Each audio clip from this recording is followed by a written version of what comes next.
ప్రభుదయం ప్రతి వ్యక్తికి దీవెనకరం.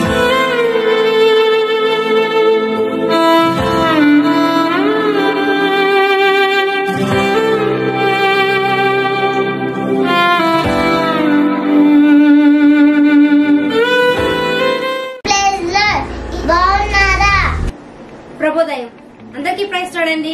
బాగున్నారా? ఇది వాగ్దానము. ప్రసంగి గ్రంథము 2వ అధ్యాయము 26వ వచనము. దైవ దృష్టికి మంచివాడుగా నుండువానికి దేవుడు జ్ఞానమును, తెలివిని, ఆనందమును అనుగ్రహించును. ఉదయకాల సమయంలో దేవుడు మనతో మాట్లాడడానికి ఆయన ఇష్టపడుతున్నారండి. ఆయన ఏం చెప్తున్నారంటే, ఎవరు దేవుని దృష్టికి మంచివారిగా ఉంటారో వాళ్ళకంట దేవుడు తెలివినిస్తాడంట, జ్ఞానం ఇస్తాడంట, ఆనందాన్ని ఇస్తాడట. ఈ లోకంలోని మనిషి కోరుకునేది, ఆశపడేది ఈ మూడింటిని అడుగుతారు.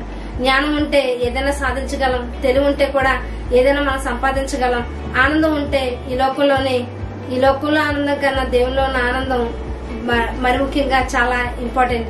అయితే దేవుని ఉద్దేశంలో దేవుడు ఏమని చెప్తున్నాడంటే, ఆయన దృష్టికి మంచివారిగా ఉంటే, ఉదయకాల సమయంలో చాలా సార్లు మనుషులకు మంచివారిగా ఉండాలని మనం ప్రయత్నాలు చేస్తూ ఉంటాం. ప్రయత్నాలు చేసి విఫలమవుతూ ఉంటాం. చాలా సార్లు వాళ్ళ దగ్గర మనం చెడ్డవారిగా మనం అనిపించుకునే స్థితికి మనం దిగజారిపోతూ ఉంటాం.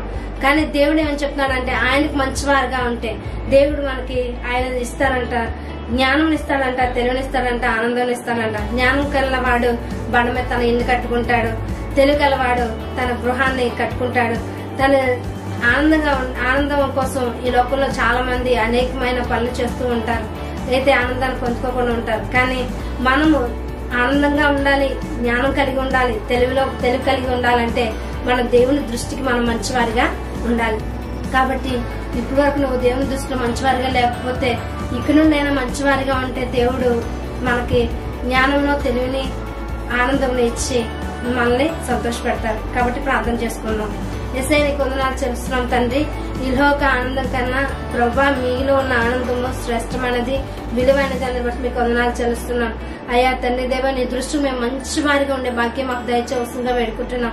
అయ్యా అలాగా మేము మంచివారిగా ఉండి మీ నామాన్ని మహింపరిచే వారిగా ఉండే భాగ్యం దయచేవలసిందిగా వేడుకుంటూ, అయ్యా మీరిచ్చే జ్ఞానము, తెలివి, ఆనందం పొందుకునే భాగ్యం దయచేవలసిందిగా వేడుకుంటూ నజరేయుని నామములో ప్రార్థిస్తున్నాం తండ్రి. ఆమేన్.